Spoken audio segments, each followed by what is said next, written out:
귀한 목사님 사역하시는 강단에 부족한 사람이 와서 말씀을 전할 수 있게 된 것을 하나님께 감사드리면서 또 초청해 주신 우리 목사님과 우리 당회 장로님들 그리고 성도님들께도 진심으로 감사의 말씀을 드립니다. 우리 울산 남부교회 성도님께서 영육간 강건하시기를 진심으로 기원합니다. 또 하나님께서 여러분들의 가정과 일터에 많은 복으로 채워주셔서 여러분들이 주님의 영광스러운 몸된 교회를 잘 섬기고 복음을 위해서 선할 일 많이 하실 수 있도록 하나님께서 물질의 복도 풍성히 더해 주시기를 진심으로 기원합니다. 특별히 오늘 매주일마다 이렇게 중국에서 또 외국에서 이렇게 우리나라에 와서 오늘 주일을 맞아서 통역으로 예배드리는 우리 중국 우리 형제 자매들 하나님께서 강건하게 해주시고 또 고국을 떠나서 이 땅 위에 와서 생활하고 있지만 하나님께서 늘 동행해 주셔서 여러분들이 주님 안에서 잘 성장하고 그래서 복음으로 중국을 변화시킬 수 있는 귀한 일꾼들이 되시기를 진심으로 소원합니다.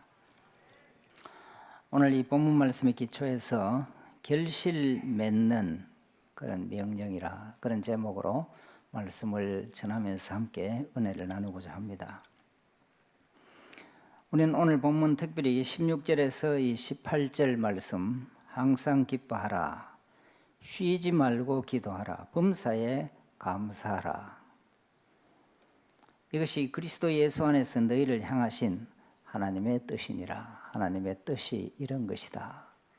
그래서 이런 명령을 하고 있는데 이 말씀을 우리가 잘 알고 있습니다.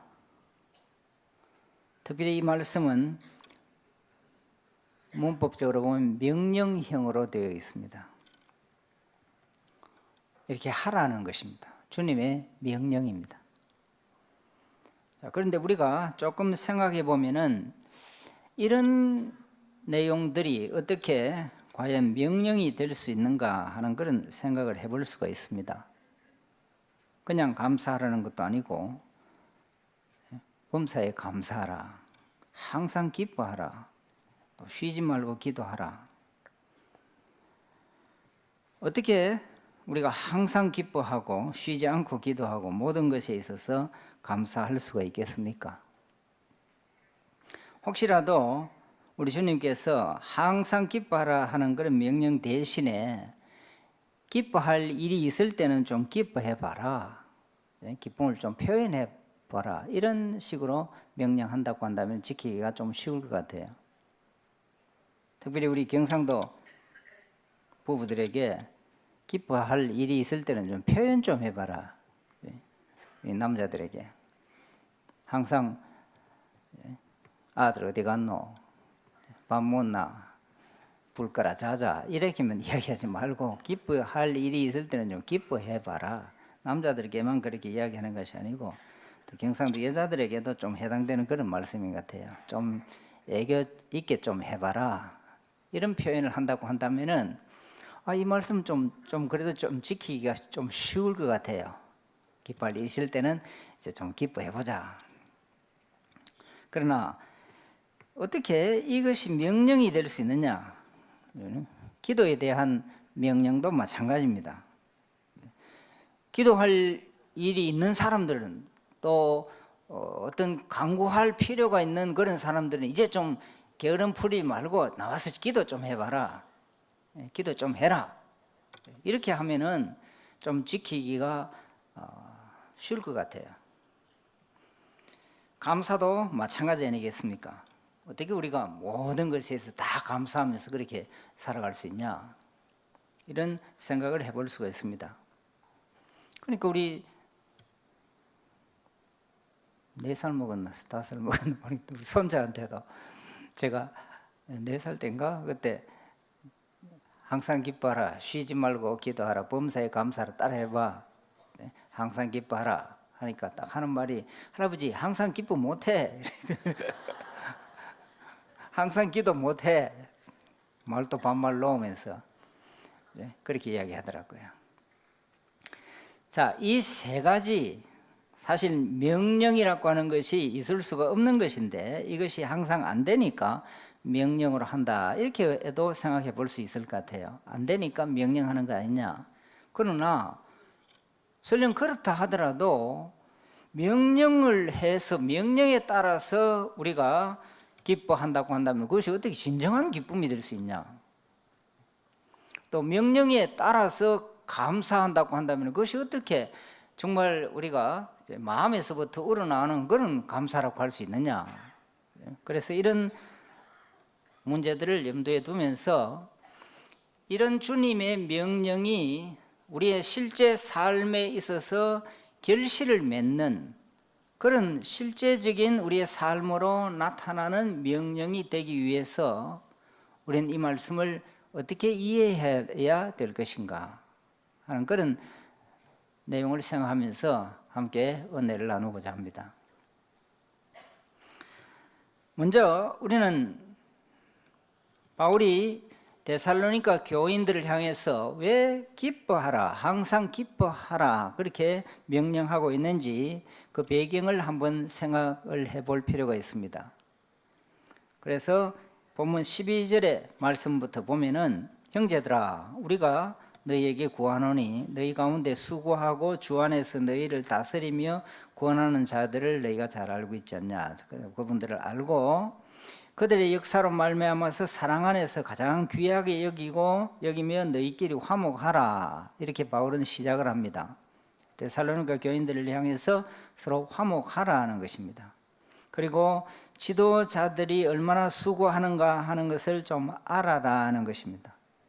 오늘 우리 교회 형편으로 보면은 교회 우리 참 논문 이제 마무리 하신다고 미국으로 가셨는데 우리 김대회 목사님 참 귀한 분이시죠. 참 기도 많이 하시고 참 귀한 분이에요. 제가 참 존경하는 그런 귀한 목사님이십니다. 이런 우리 목사님과 또 당회 우리 귀한 장로님들, 중직자들 이런 분들이 참 많은 수고를 하고 있죠. 그러니까 교인들이 그런 수고를 좀 알고 우리 교인들끼리 좀 화목하도록 아마 그렇게 권하는 명령이다, 그렇게 생각을 해볼 수도 있습니다. 자, 그런데 바울이 이런 이야기를 데살로니가 교회인들에게 하고 있는 이유는 이 당시에 데살로니가 교회에 세 부류의, 세 종류의 교인들이 있었던 것 같습니다. 첫 번째 부류의 성도들은 어떤 분들인가 하면은 14절에 보면은 좀 게으른 자들입니다. 게으른 자들, 게을러 빠진 자들이에요. 이 게으른 자들을 오늘 교회에서 좀 봉사부에서 봉사 안 하고 좀 게으름 부리고 이런 분들을 이야기하는 게 아니에요. 여기에 게으른 자들이라고 하는 것은 다른 성경에 보면은 규모 없이 생활하는 사람들입니다. 여러분, 성도들이 어떤 성도들이 규모 없이 생활하는 사람들이겠습니까? 우리가 참 모범이 되는 진정한 성도라고 한다면은 개인의 가정생활이 아주 참 반듯하고 가정생활을 잘 해야 돼요. 성도들은 직장생활도 모범적으로 잘 감당하는 그런 성도들이라야 규모 있게 생활하는 그런 성도들이라 이야기를 할 수 있겠죠. 신앙생활 한다고 하면서 계속해서 일방적으로 한쪽에 치우쳐서 영적인 그런, 소위 말해서 영적인 그런, 그것도 영적인 것도 아니지만 영적인 생활만 하는 그런 아내가 있다고 한다면 참 가정생활을 하기가 참 어려울 거예요. 계속해서 산기도 가고 계속해서 철야기도 하고 교회에 와서 계속 살기만 하면 그 여자하고 어떻게 살겠습니까? 아무리 우리가 신앙생활이 중요하긴 하지만 규모 있게 생활하라는 거예요. 우리 성도들이 좀 절제가 있고 규모 있는 그런 모든 면에 있어서 규모가 있는, 우리가 신앙생활이라고 하는 것은 규모가 있는 그런 생활을 말하는 것이에요. 어느 한 곳에 치우치지 아니하고 그렇게 성실하게 살아가는 것이에요. 그런데 이 데살로니가 교회에 이 규모 없이 생활하는 성도들은 너무 지나치게 잘못된 영적인 방향으로 흘러가는 사람들이었습니다. 그 사람들은 무엇만 기다렸냐? 주님의 재림이 임박했다 이렇게 생각하면서 재림 중심으로 살아가는 그런 성도들이었어요. 그러니까 어떻게 생각합니까? 주님이 곧 오실 것인데 우리가 이런 생활, 일하라고 하는 이런 것이 뭐 필요하냐? 그래서 주님의 재림만 고대하고 주님 재림만 위해서 기도하고 그렇게 하면서 자기도 먹고 살아야 돼 있잖아요. 그러니까 먹을 때가 되면은 어디에 가냐? 교인들 신방하는 겁니다. 남의 집 가서 기도하고, 자, 주님의 재림을 위해서 우리가 이렇게 살아야 되지 않겠냐? 이 가정, 이 직장 생활 이런 것이 뭐 그렇게 중요하냐? 이렇게 하면서 밥 때가 되면은 누구 집에서 밥 먹으면 그 집에서 밥 먹고, 그런 사람들이 이 데살로니가 교회에 있었다는 거죠. 그래서 바울은 이런 자들에게는 규모 없이 생활하는 재림 중심으로만 살아가는 그런 사람들에게는 뭘 하냐? 찾아와서 밥 달라 하면 주지 말라는 말이에요. 그래서 그 사람들에게는 데살로니가 후서 2장 6절에 보면 일하기 싫어하는 자들이라 표현하면서 그런 자들에게는 먹지도 말게 하라. 그리고 조용히 일하고 자기 양식을 먹으라. 이렇게 이야기를 하고 있습니다. 자, 이런 소위 잘못된 영적인 그런 사람들이 있었다는 말이에요. 반면에 또 다른 사람들은 어떤 사람들이냐? 마음이 약한 자들이 있었습니다.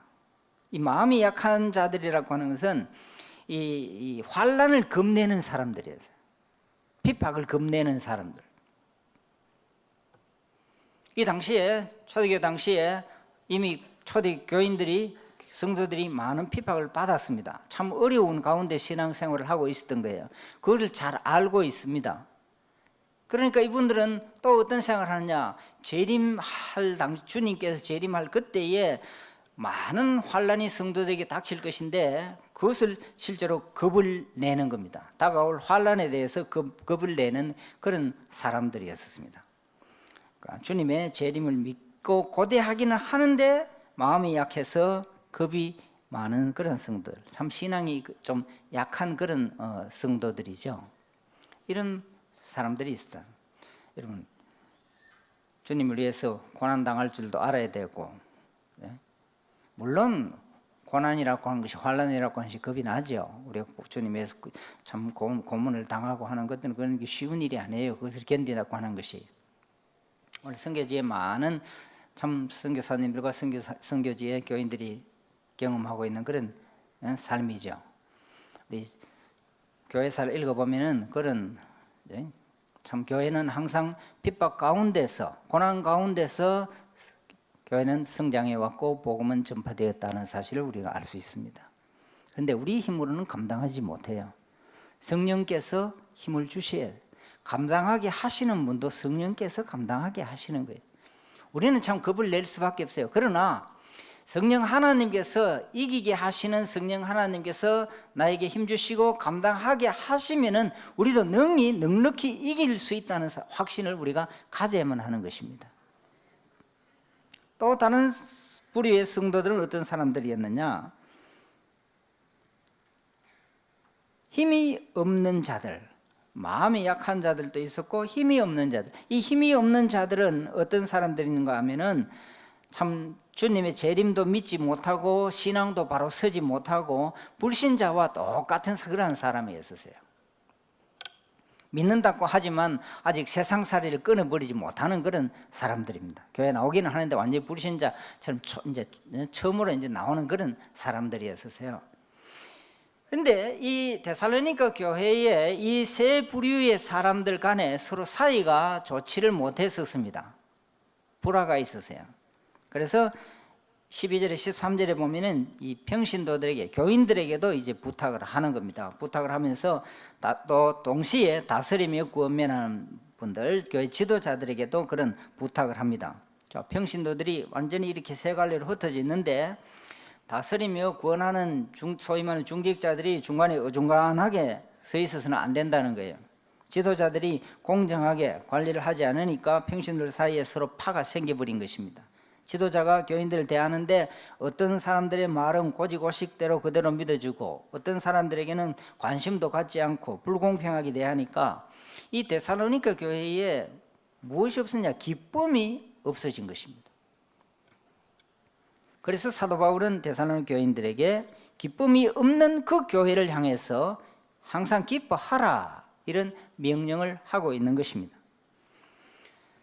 지도자들이 또 교인들이 서로가 생활하면서 교회 생활을 하면서 어떤 사람들은 말은 잘 듣고 자기 성격에 맞는 사람들의 이야기는 잘 듣고 구미에 맞는 이야기는 들어주고 다른 사람들 이야기는 듣지 아니하고 그 사람 이야기는 뭔가 정치적인 의도가 있을 것이다 이런 식으로 왜곡시키고 그러니까 교인들에게 뭐가 없습니까? 성도들이 기쁨이 없다는 것입니다. 그래서 데살로니가 교인들에게 모든 교인들을 기쁨으로 서로 수용하라. 교인들의 기쁨이 없으니까 서로 수용하면서 각자에 대해서 기쁨을 가져라는 명령을 내리고 있는 것입니다. 여러분, 교회가 어떤 교회가 되어야 되겠습니까? 참 기쁨이 충만한 교회가 되어야 되겠죠. 네? 오면 구원의 감격이 있고 기도 응답의 재미도 있고 오면 나를 수용해주고 나를 들어주고 나의 이야기를 들어주고 그래도 세상에서는 인정을 안 했는데 교회 가니까 좀 인정도 좀 해주고 내 귀에 말에 귀도 기울여주고 그래서 좀 교회 가면 좀 살맛이 난다. 외톨이도 안 되고 이런 교회 그런 신앙의 공동체가 되어야 안 되겠습니까?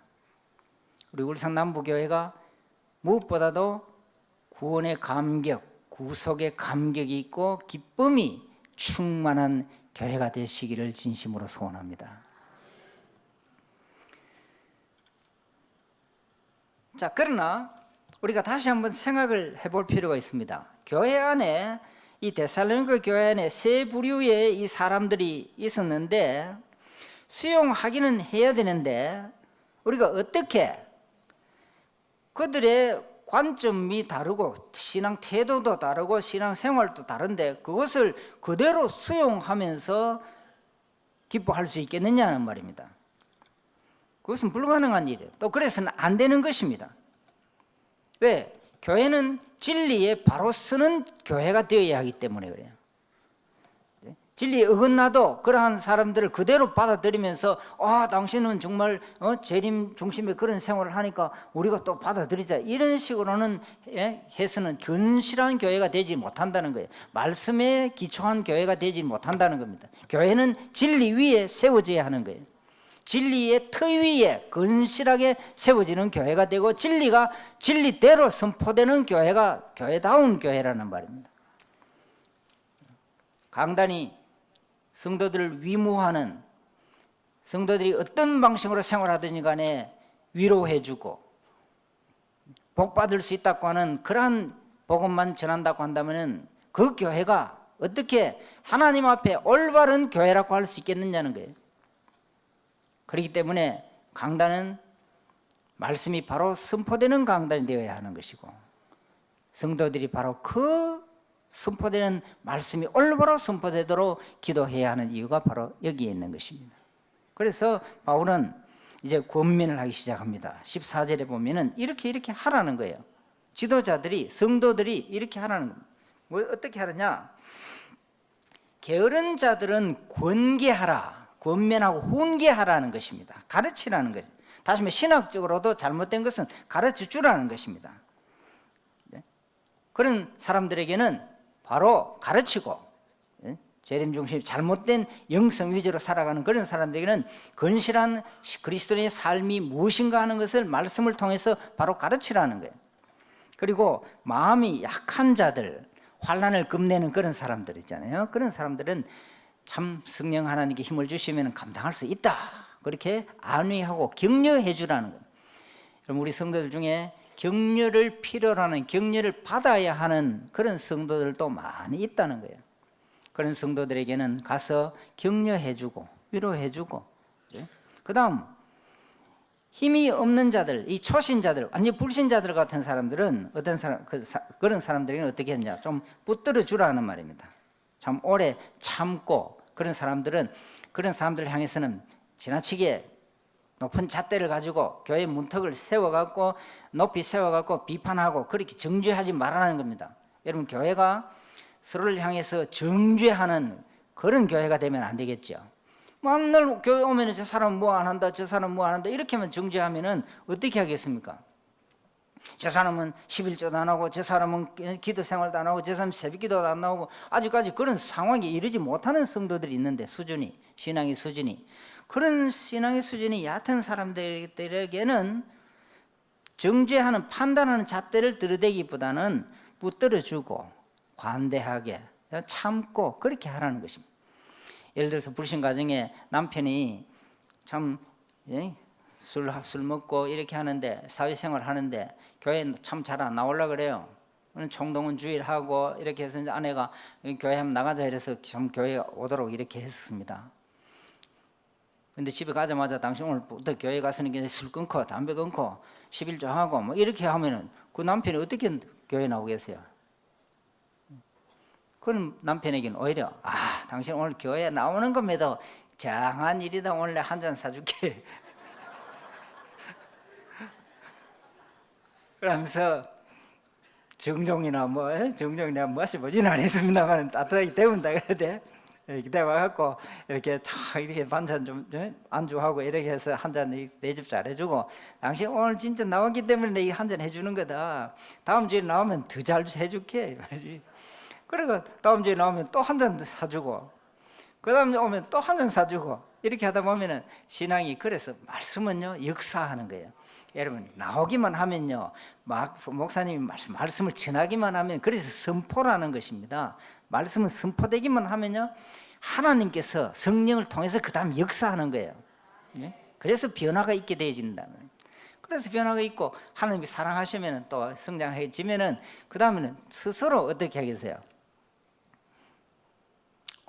교회 나가니까 나가서 이게 계속 술 먹고 이러고는 안 되겠는데, 이게 끊어야 되겠는데, 그러면 맞아, 당신 생각하는 게 진짜 맞아, 이렇게 이제 격려해갖고, 그 다음에 이제 그분이 이제 또 참 하나님께 새로운 세계로 인도해서 중직자도 되고 그렇게 되는 거예요.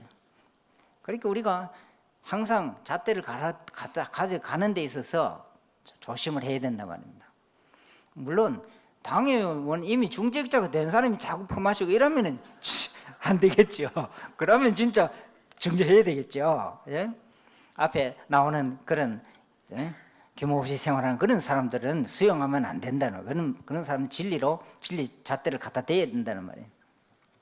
자, 이렇게 이제 참 하라고 그렇게 바울이 이렇게 해주라는 겁니다. 자, 그렇게 하면은 우리가 교인들을 서로 수용하는 거예요.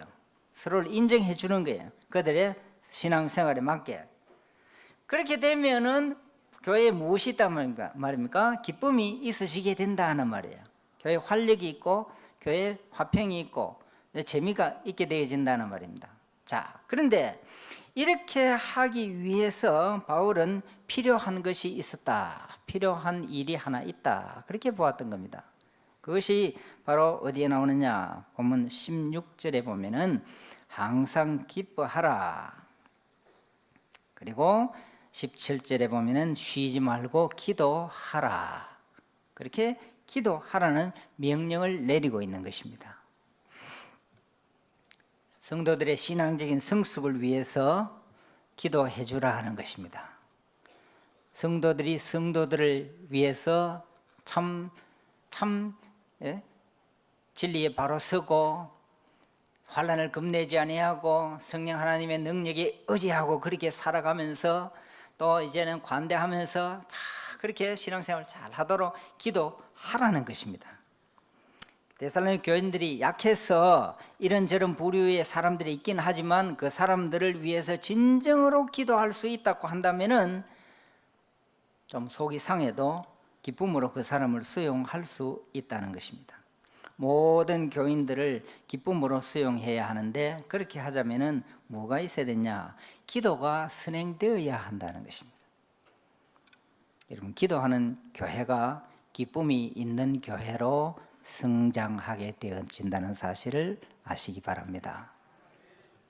기도하지 않는 교회는요, 단순히 수용만 하는 교회는 기쁨이 있는 것 같지만 그 기쁨은 진정한 하늘의 기쁨이 되지 못하는 것입니다. 그러나 교인들이 사역자들을 위해서 기도해 줄 때에 그 사역자들이 힘을 얻는 것입니다. 그럼 사실 교회에 목사님을 위한 기도가 있어야 되는 이유가 바로 여기에 있습니다. 교회 목사님이라고 해서 항상 모든 사역이 쉬운 것만 아니에요. 참 좌절될 때도 있고 실망될 때도 있고 지칠 때도 너무너무 많은 것입니다. 정말 쉽게 지칠 수 있어요. 그렇기 때문에 정말 귀한 목사님들에게는요, 정말 안식이 필요해요. 쉼이 필요하다는 말입니다. 너무 지칠 일이 너무 많으니까. 우리 중직자들도 마찬가지입니다.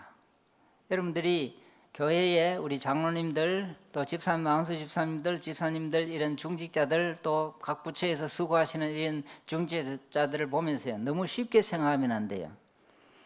참 지치기 쉬워요. 왜? 가정생활, 특별히 장로님들 이런 중직자들은 가정생활, 직장생활 다 하면서 이런 일을 해야 되기 때문에, 봉사해야 되기 때문에, 물론 하나님께서 주시는 그런 보람이 있는 것은 사실이에요. 그러나 인간적으로 생각하면은 정말 지치는 겁니다. 그래서 교인들이 기도해 줘야 되는 거예요. 저도 필리핀 사역, 중국 사역 이렇게 선교지에 가서 은퇴하고 난 뒤에 참 가서 하면요, 제가 일주일 내내 가서 하긴 하는데 어떤 생각을 하는지 압니까?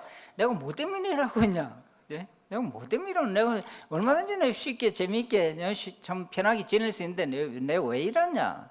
이런 생각을 수도 없이 되풀이하는 겁니다.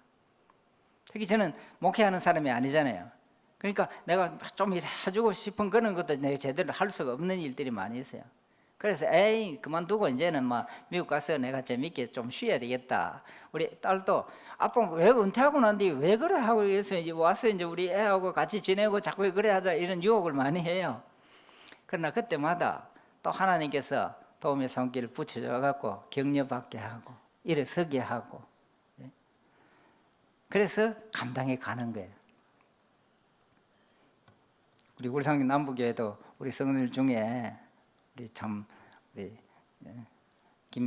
김경희 집사님이 참 어려운 가운데서도 제 사역을 많이 도와주고 해서 참 격려를 받고, 그래서 또 힘을 얻고, 그럴 때마다 하나님께서도 여러 성도를 통해서 일하게 하죠. 복음을 위해서. 내 일 때문에 그런 거예요. 저는 선교 안 해도 되는 사람이에요. 중국에 갈 필요도 없어요.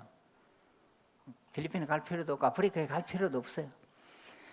그러나 주님 앞에 우리가 다 서야 되는데 뭔가 이야기할 수 있는 이야기거리를 가지고 가야 되지 않냐. 짧은 인생 살아가면서.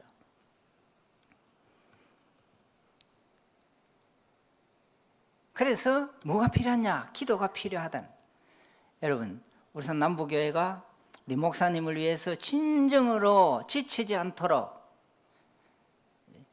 영적인 힘을 독수리가 하늘을 날듯이 하나님께 더해 주셔서 귀한 사역 잘 지치지 않고 감당해 주실 수 있도록 기도해야 필요가 있다는 말입니다. 그 기도가 끊어지면 안 된다는 말이에요. 자, 이런 기도가 선행되면은, 그래서 교회의 중보의 기도가 왕성해지고 기도 소리가 강해지면은 그 교회가 어떤 교회로 성장해 가느냐? 기쁨이 있는 교회로 성장해 간다는 말입니다. 그런데 여기에 참 문제가 또 하나 있어요. 왜? 어떤 문제가 있냐? 과연 그런 기도를 하긴 해야 되는데 할 수 있느냐는 거예요. 이것이 정말 문제입니다. 정말 모든 교인들을 기쁨으로 대하도록 내가 그렇게 기도해야 되겠는데 과연 그런 기도가 가능한가라는 것입니다. 참으로 시간을 내어서 형제들의 신앙적인 성숙과 생업이 잘 되도록 기도할 수 있느냐? 그런데 바울은 우리 성도들에게 어떻게 가르치고 있냐? 성도들에게는 이런 기도가 가능하다고 하는 것을 가르쳐주고 있는 것입니다. 불가능하지 않다는 거예요. 성령께서 힘을 주신다는 겁니다. 왜 그렇습니까? 진정한 기도는 아무나 할 수 있는 것이 아니기 때문에 그렇습니다. 여러분, 우리가 기도라는 것을 단순히 마음이 좀 클클하니까 내가 뭔가 강구해야 되는 무언가 필요가 있으니까 기도하자, 이런 식으로 기도하는 것이 기도의 본질이 아니라는 것입니다. 진정한 기도는 감사와 연결되는 그런 기도라는 것입니다. 왜? 감사할 줄 아는 사람이 진정한 기도를 할 수 있다. 그렇게 바울은 믿고 있는 것입니다. 마음에 주님께서 베풀어 주신 은혜에 감사할 수 있는 사람이 기도할 수 있다는 것입니다. 그래서 기도의 본질은 간구가 아니라, 달라고만 하는 것이 아니라 기도의 본질은 감사라고 말할 수 있는 것입니다. 간구만 하는 기도는, 달라고만 하는 기도는 이방인들의 기도입니다. 그리스도인의 성도들의 기도는 본질상 감사라고 말할 수 있습니다. 베풀어 주신 은혜에 감사하고, 하나님 아버지 다시금 더 감사의 생활을 할 수 있게 해달라고 그렇게 간구하는, 이것이 성도들의 기도입니다. 감사의 문제와 감사의 자세가 해결된 사람만이 진정으로 기도할 수 있다는 것입니다. 그러니까 이 바울의 논리를 거꾸로 풀어보면요, 다음과 같습니다. 감사가 있을 때에 기도가 있게 되어지고, 이 기도가 모든 형제들을 기쁨으로 수용할 수 있게 되어지고, 그렇게 우리의 삶을 바꾸어 간다는 것입니다. 여러분 그렇지 않습니까? 내가 그 사람을 위해서 진정으로 기도하게 되면요, 그 사람을 수용할 수 있게 되고, 그 사람이 잘 될 때에 내가 기뻐할 수 있게 되어지는 겁니다. 그래서 남부교회 성도들의 기쁨이 있으려고 하면요, 서로를 위해서, 어려움을 당하는 성도를 위해서 기도할 줄 알아야 돼요. 관심을 가질 줄 알아야 된다. 공동체라는 것이 무엇입니까? 서로가 서로의 관심을 가지는 것이 아니에요. 공동체라는 것이 몸과 같은 거잖아요. 어떤 한쪽이 아플 때에는 다른 쪽에서 아파할 줄 아는 거예요. 관심도 없고 무엇을 하는지도 모르고 그냥 주일날 하루 교회에 와서 예배하고 이렇게 한다면요, 그것은요 세그리게이션, 모래 아래 모임이지 공동체라고 할 수가 없는 것입니다. 그래서 바울은 무엇이라고 가르칩니까? 감사하라는 것입니다. 감사하게 되어지면은 기도할 수 있게 되어지고, 그러면은 기쁨이 있게 되어지니까. 자, 그런데 이제 마지막 하나 남은 문제가 무엇입니까? 기도와 기쁨의 생활을 인도하는 진정한 그 감사가 어떻게 우리에게 우러나올 수 있느냐는 겁니다. 정말 이 감사하라는 그것이야말로 명령한다고 되는 것이 아니라 마음에서부터 우러나와야 되는 것 아니냐. 범사에 감사하라, 이건 정말 순수한 명령형입니다. 명령이라고 하는 주님의 계명이라는 말입니다. 감사하라는 명령이 어떻게 있을 수가 없는 그런 명령인데 어떻게 이런 명령을 내릴 수 있겠냐? 누구에게 감사하라고 하느냐? 여러분, 감사하라는 것이 명령이 되기 위해서는요, 그 대상이 무엇을 가지고 있어야 됩니까? 감사할 거리가 있어야 돼요. 감사할 거리를 갖고 있는데, 다시 말하면 은혜를 입은 사람이 그 감사거리와 은혜 받은 것을 잊어버리고 감사하지 않을 때에 그 사람을 향해서 뭘 할 수 있습니까? 감사하라, 그렇게 명령을 할 수 있는 것입니다. 감사할 거리도 없는 사람에게 감사하라면 내가 왜 감사해야 되는데 이렇게 안 하겠어요? 그러나 감사할 거리가 풍성하게 있는데 그 사람이 은혜를 잊어버리고 있을 때, 그것을 의도적으로 생각하지 않으려고 할 때 그 사람을 향해서 생각해보고 감사하라, 그렇게 이야기를 할 수 있는 것입니다. 그때에 그 사람이 뭐라 해서, 그 명령을 듣게 되어지면 내가 잊어버리고 있었구나, 내가 소홀히 했구나, 내가 잘못했구나, 그래서 미안합니다, 정말 감사합니다, 이렇게 이야기할 수 있는 거예요. 그래서 찬송도 어떤 찬송이 있습니까? 우리가 받은 복을 헤어보아라는 것입니다. 헤어보아라, 주께서 주신 복을 헤어보아라. 복은 헤는 겁니다. 복은, 감사는요 비교해서 나오는 것이 아닙니다. 남과 비교하면요 불평불만뿐인 그런 삶을 살아가게 되죠. 그러나 감사하게 되어지는 은혜, 그래서 감사와 은혜는 항상 같이 가는 겁니다. 포도농부를 부르시는 주님의 비유에서 보면은 막 늦게 온 사람이 그대로 같이 한다는 대안을 받아갔거든요. 앞에 사람이 뭘 합니까? 자기도 똑같이 약속한 대로 받아놓고 뭘 해요? 불평하는 거예요. 자기도 은혜를 입은 사람인데 앞 뒤에 나오는 사람하고 비교를 하다 보니까 감사가 없어져 버리는 거예요. 참 무서운 건요, 제가 필리핀에서 참 가난한 사람들이 보니까 전기를 못 써요. 그래서 이 전기가 없어요. 조그마한 정말 이 학고방 같은데 깜깜한데 전기가 없어. 왜 전기가 없냐 하니까 애들이 식구들이 세 식구씩 여섯 애는 얼마나 많이 낳습니까? 여섯 식구씩 이래 살아가는데 전기가 없어요. 너무너무 가난해요. 그래서 전기 없냐, 전기세를 낼 게 없다는. 그래서 얼마 드냐 하니까 15,000원 하면 한 달을 전기 여섯 식구 전기를 누릴 수 있어요. 그래서 여기 전기 못 받는 혜택 못 받는 우리 교인들하고 한 뽑아라 하니까 한 10가정을 뽑아요.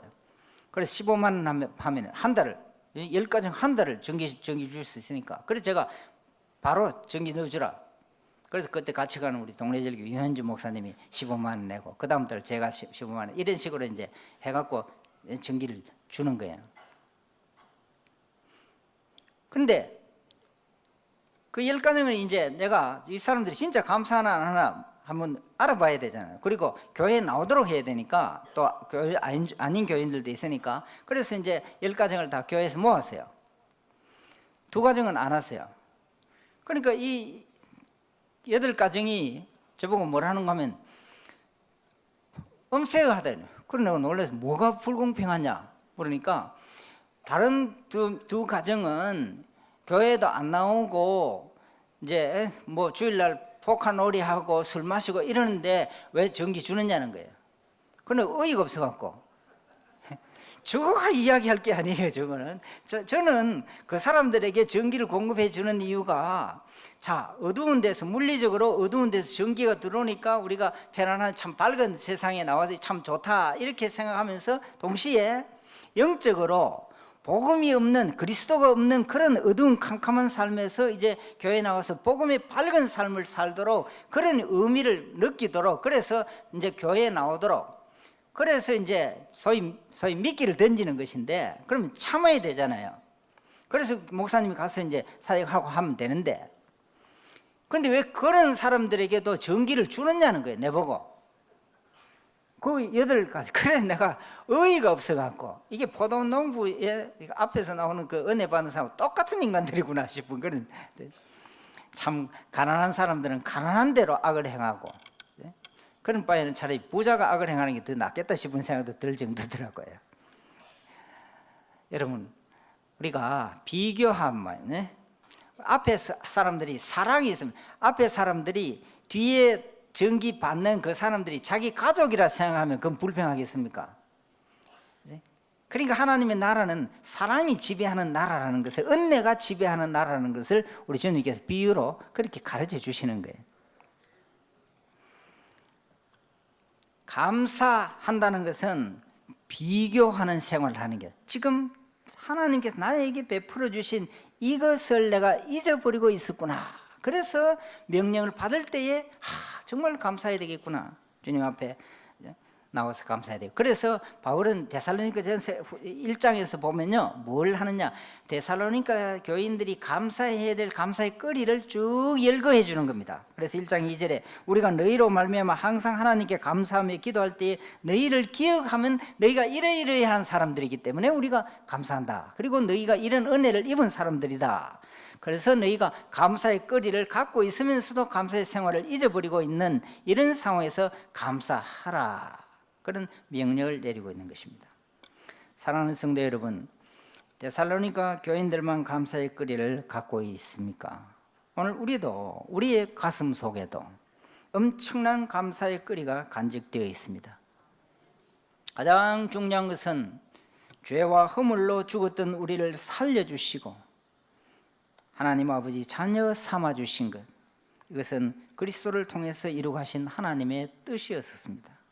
이 엄청난 보혈의 공로가 있고 그 보혈의 공로에 대한 우리의 감격이 있기 때문에 오늘 또 우리는 어려운 가운데서도 우리를 지탱하면서 살아갈 수가 있는 것입니다. 여러분 생각해 보면요, 믿는다는 믿게 된 것, 이것도 여러분들이 정말 감사의 거리예요. 내가 믿는 사람이기 때문에 감사한다는 것이 아니고 믿게 된 이것조차도 감사할 수밖에 없다는 말입니다. 왜? 우리가 나중 진정한 믿음의 세계에 들어보면은 하나님, 내가 믿게 된 것까지도 내 힘으로 된 것이 아니고 주님께서 나라에 믿게 해주셨구만요.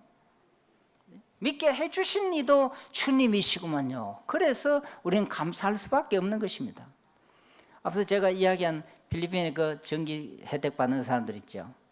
두 가정이 안 나온다 그래요. 그래, 왜 전기 안 받겠다 그러는 거예요. 이 두 가정이 전기 없으면 깜깜한 데 있어야 되는데 전기 안 한다고 끊어도 좋다는 거예요. 담임 목사를 통해서. 그래, 왜 그러냐 하니까 그 두 가정이 우리는 교회 나가기 싫다는 거지. 이 전기 넣어주고 교회 나오라고 하는 거 아니냐. 교회 나는 바빠서 못 나가고 바쁘지도 않으면서 직업이 있어야 바쁘지. 그러면서도 교회 나가기 싫기 때문에 전기 끊으라는 거예요.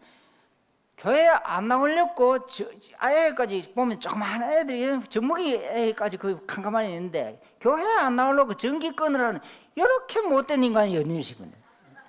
와, 정말 그래서 그래도 내가 어떻게 했냐, 그래도 전기 받아라. 그래 한 1년에 2년쯤 지내보면은 또 하나님 역사 안 하시겠냐, 전기까지 넣어주고 있는데, 그렇게 생각해보면 믿게 된 것까지도 얼마나 감사한 일인지 모른다는 겁니다. 여러분, 우리가 믿게 된 것, 우리 자녀들이 참 복음 안에서 살아 성장해 가는 것, 우리 자녀들이 세상 노래하지 않고 교회 봉사하면서 하나님 주신 그런 재능으로 다 악기로 이렇게 참 하나님 봉사하고 여호와의 이름을 송축하는 이런 모습들을 생각해 보면요, 우리에게 감사의 거리가 충분한 거예요. 이런 감사를 우리가 잊어버리고 있을 때에 그것 좀 생각해 보면서, 너희 언약의 자녀들 생각해 보면서 감사해 봐라, 이렇게 우리에게 명령할 때 그 명령이 우리에게 먹혀 들어가는 것입니다. 여러분, 우리가 생각해 보면은 건강한 것만 해도 정말 감사한 거예요. 옛날에 이마 그 강을 건너지 마호, 할머니 참 어떤 이야기를 합니까? 원수 같은 남편 곁에 있어 주는 것만 해도 감사하다. 예? 있을 때는 그 원수 같은 남편인데 하늘나라 먼저 가고 나니까, 세상 떠나고 나니까 참 감사하다는 거예요. 있는 것만 해도 감사하다는 거예요. 제가 어떤 글을 보니까 할머니들이 이제 글을 배워갖고 쓴 첫 편지가 있더라고요. 그 할머니가, 박순아라는 할머니가 이런, 최화준가 이런 그 편지를 썼었어요. 처음 글을 깨우신 할머니가 제목이 먼저 가신 영감님께 첫 편지, 글 배워갖고, 당신이 가신 지도 벌써 한 달이 지났군요. 내가 당신을 끝까지 모시지 못한 것이 정말로 미안하고 죄송합니다. 21살에 당신을 만나 53년 만에 당신을 보내고 나니, 오래 살았네, 그지? 53년 만에 당신을 보내고 나니 너무너무 허전합니다. 참 이해할 수 있어요. 혼자 사는 것이 이렇게도 외로울 줄 정말 몰랐습니다. 남편 보내고 나니까. 나는 항상 내가 먼저 간다고 생각했는데 당신이 먼저 가신 것이 정말 믿을 수 없군요. 여러분, 이것이 우리의 인생이라는 것입니다. 그렇기 때문에 내 곁에 남편이 있다고 하는 것만 해도, 원수 같은 남편이라도, 삼시세끼 은퇴하고도 밥 잘 찾아 먹으려고 하는 그 남편이라 해도 밥 줄 수 있는 남편이 있으니까 얼마나 감사하냐는 거예요. 제가 우리 집사람 보고 하는 이야기가 아닙니다만, 여러분들이 건강한 것, 우리 할머니 하는 편지 쓴 거 하나만 더 읽고 이제 말씀을 맺겠습니다. 이는 할머니가 이런 글을 썼었어요. 날이 새면 병원 가고 밥 먹고 또 병원 가는데 이게 하루 일과다. 안 아팠으면 참 좋겠다. 여러분, 이런 분도 있어요. 그러니까 우리가 건강하다는 것 자체만 해도 잊어버리고 있었는데 얼마나 감사한데, 하나님께서 건강을 주셔야 되는 거예요. 여러분 지금 이 자리에 여러분들이 참 맑은 정신으로 여러분의 발걸음으로 옮겨와서 이렇게 울산 남북교회에서 예배하는 이 시간도 제한되어 있다는 것입니다. 언젠가는 이렇게 여러분들이 힘으로 여러분들의 발걸음으로 와서 예배할 수 없는 시간도 우리에게 다가온다는 거예요. 요양원에서 텔레비전을 통해서 예배해야 되는 그런 순간도 다가온다는 것입니다. 그렇기 때문에 오늘 이 시간이 얼마나 복된 시간이냐 알아야 된다. 저 같으면은 오늘 이 울산 남북에서 이렇게 하나님의 말씀을 증거할 수 있다고 하는 것이 얼마나 복된 시간이고 감격스러운 시간이고 은혜의 시간이냐, 가슴에 너무너무 감사한 그런 마음을 갖고 감사함으로 서게 되어진다는 거예요. 왜? 그렇지 못한 날도 있게 되어진다는 거예요. 이것이 우리의 삶이라는 것입니다. 사랑하는 성도 여러분, 우리 성도들이 은혜를 모르고 있는 것이 아닙니다. 다 압니다. 모르면 성도라고 부를 수가 없죠. 그러나 마음속에 많은 그런 감사거리를 갖고도 때로는 잊어버리고 무심하게 우리 일상생활에서 너무 익숙하게 지내는 그런 경우들이 많이 있다는 것입니다. 그때에 바울이 주는 이 명령이 우리의 삶에 결실 있는 명령으로 나타날 수 있기를 진심으로 소원합니다. 그래서 감사할 때에 우리가 기도하게 되어지고, 왜? 감사거리가 있으니까. 하나님, 내 삶을 더 하나님 감사할 수 있는 삶으로 인도해 주시옵소서. 구원의 잔을 높이 들리라. 왜냐? 우리가 감사하는 것은요, 하나님께 더 달라고 간구하는 겁니다.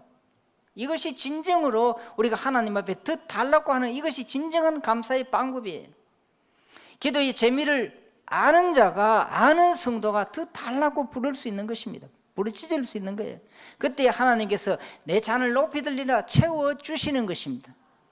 나의 잔을 높이 들리라 채워주시는 그 하나님의 은혜를 누리고, 우리 성도들이 참 규모 없는 그런 성도를 위해서도 하나님 저 성도가 영적으로 바로 서게 해주시고, 이 성도들은 하나님 아버지 참 믿음이 약한 성도입니다. 우리 교회에 이런 믿음이 약한 성도들이 있는데 이들을 위해서 기도할 수 있게 해주시고, 또 불신자와 같은 저런 분들에게는 붙들어 줄 수 있도록 하나님 제가 참 사역할 수 있게 해주시고, 이런 일들을 위해서 사역하는 우리 목사님과 우리 중직자들, 장로님들 하나님께서 영적으로 감당할 수 있는 힘을 더해 주시옵소서.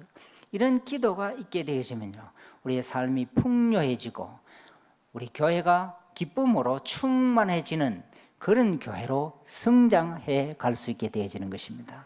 이 울산 지역에서 우리 울산 남부교회가 감사가 충만한 그러한 교회, 그래서 기도하는 교회로, 그래서 기쁨이 충만한 교회로 소문나고 그런 교회로 성장할 수 있기를 주님의 이름으로 축원합니다. 기도하시겠습니다.